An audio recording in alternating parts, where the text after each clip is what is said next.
Hi, this is Dr. Gregory Sadler. I'm a professor of philosophy and the president and founder of an educational consulting company called Reason.io, where we put philosophy into practice. I've studied and taught philosophy for over 20 years, and I find that many people run into difficulties reading classic philosophical texts. Sometimes it's the way things are said or how the text is structured. But the concepts themselves are not always that complicated, and that's where I come in.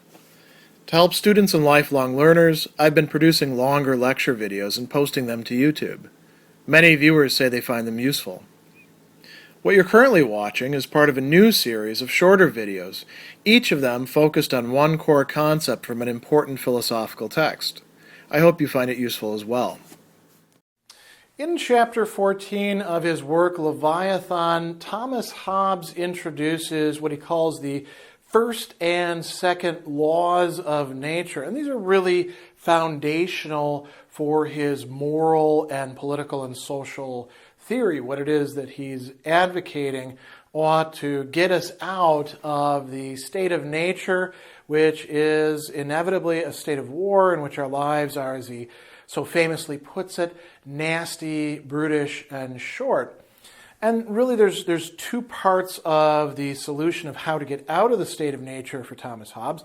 And the laws of nature are a really central part of it, but they are not on their own enough to get us there, enough to provide us with the framework of a functioning society in which moral norms can not only be believed in, but acted on and, you could say, rewarded and protected.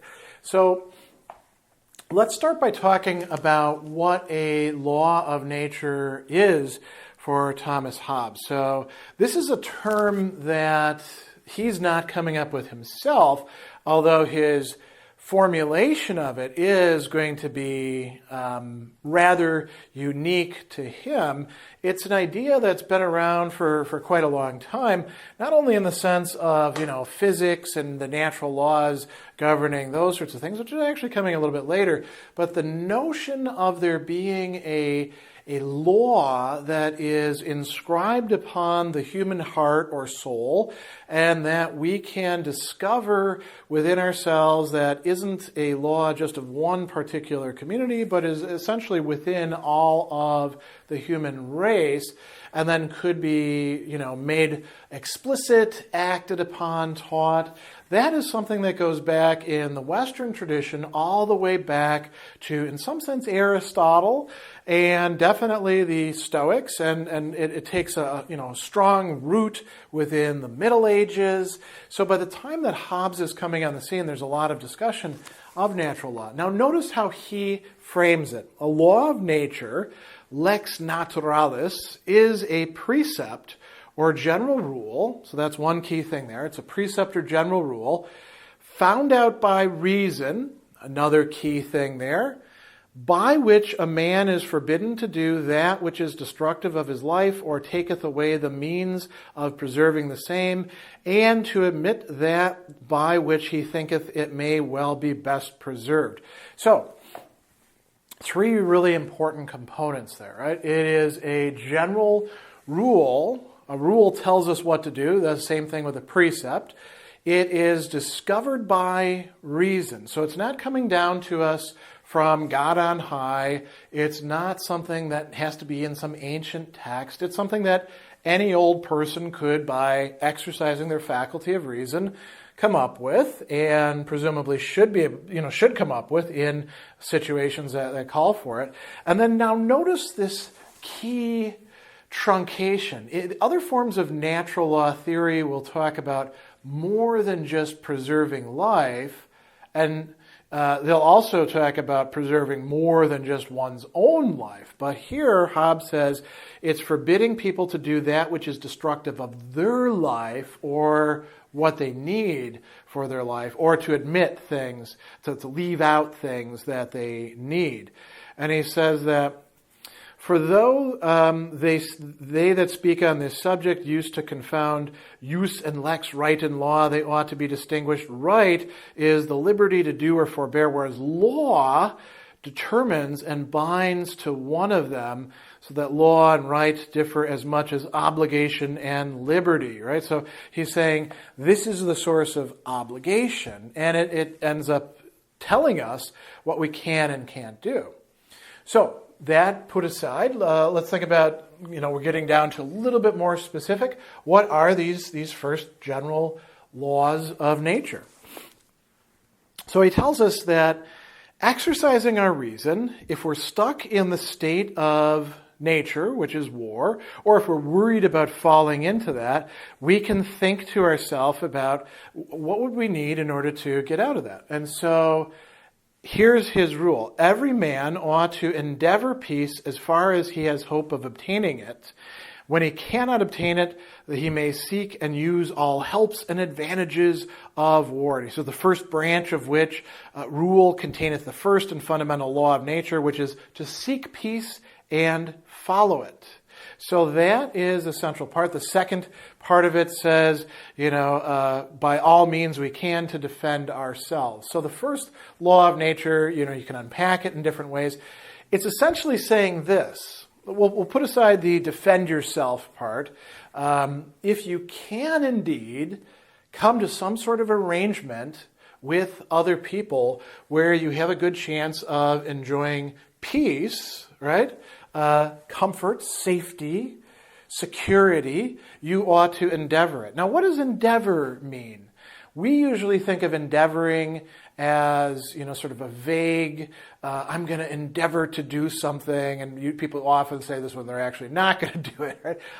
For Hobbes, this is a really basic orientation of the human being. We ought to seek it. We ought to do what it is that will bring it about. We will desire it. Appetite is one form of this. And so we should desire and pursue peace. Now, we can only do that so much on our part. And so here's where we get to the second law of nature. How do I get on the same page with you? Well, we give up some of our rights. In the state of nature, everybody has a right to do everything else. As Hobbes pointed out in the previous chapter, there's really no moral rules that have to be recognized. There's no right or wrong. You just do whatever you want to. Now, that means if I want to go and burn down your house and steal your chickens and, tie you up and throw you down a well and let you drown down there or hold you for ransom or do whatever else I'm going to do, that's okay, because you can do that to me too. We have this vast amount of rights to pretty much anything, and it's anything, and as we say, anything goes. Well, we don't really want that. That's not peace. That's a horrible state of war in which we're all unhappy. So, what should we do? How do we get out of that? We have to be willing when others are so too. He says, as far forth as for peace and defense of himself, he shall think it necessary to lay down this right to all things and be contented with so much liberty against other men as he would allow other men against ourselves. So there's, quite a few parts to this, right? Be willing. And willing for Hobbes doesn't just mean sort of a vague thing. Will is the last deliberation. It's what you actually do. So you have to do this. You have to be willing when others are willing, only to certain degrees, right? So far as for peace and defense of himself, he shall think it necessary. So far as we reasonably think that we, in order to preserve peace and in order to protect ourselves, will give up some rights, and we'll give up the rights for a state of equal liberty with others. So, we can start with, okay, I won't kill you. You won't kill me. Cool. Right? That's nice. What about coming in the middle of the night and tying you up? No, I won't do that either, and you don't do that either to me. And we could, expand this to a whole bunch of things. All right, I won't divert the stream that's running past your property that you rely on for your agriculture to my fields. You don't do that to me either. And we can build up an entire set of, I won't do this, you won't do this. And Hobbes goes on, and he points out that this is the law of the gospel. Whatsoever you require others should do to you, you do to them, right? So don't do things that you don't want other people to do to you. And here's where he has a long discussion about how do you actually make this work? What are the nuts and bolts of these laws of nature that we can think of? How do we make them actual? So there's a number of important distinctions that he makes. He says right is laid aside by renouncing it or transferring it to another. Renouncing when we don't care to whom the benefit thereof redoundeth. Transferring when we intend the benefit to some person or other persons. And when we have done this, then we're said to be obliged or bound not to hinder those to whom such right is granted. And we have oughts, and we have duties, and justice, and injustice, and injury, right? So he goes on and he says, the way that we transfer rights is, by declaration or signification by some voluntary and sufficient sign or signs that we do this. And he's going to go a little bit later and talk about implicit ways in which we do this. But he says something really important here for where we're going. He says these signs are words only or actions only, and the same are bonds by which men are bound and obliged. Bonds that have their strength not from their own nature, but from fear of some evil consequence upon the rupture. So we can make all sorts of promises and agreements and arrangements with each other, but something has to back them up, or these laws are not going to really work. So we renounce or transfer our rights, and he talks about doing this mutually. This mutual transferring of right is that which men call contract. And he's going to talk about a social contract. This is where we get the social contract theory, at least in its most explicit early formulation from. There's other earlier discussions of things like this, but Hobbes is one of the people who's credited as one of the fathers of social contract theory. So we transfer these rights mutually. I'm going to give up the right of going in and taking whatever I want from your pantry. You do the same to me. We transfer these rights, or we renounce these rights, right? Then he starts talking about covenant, and he uses this term a lot. Now, a covenant or a pact is when there's a future orientation of it. One of the members has done something, has enacted something or given something up, and it's going to have to do with the future.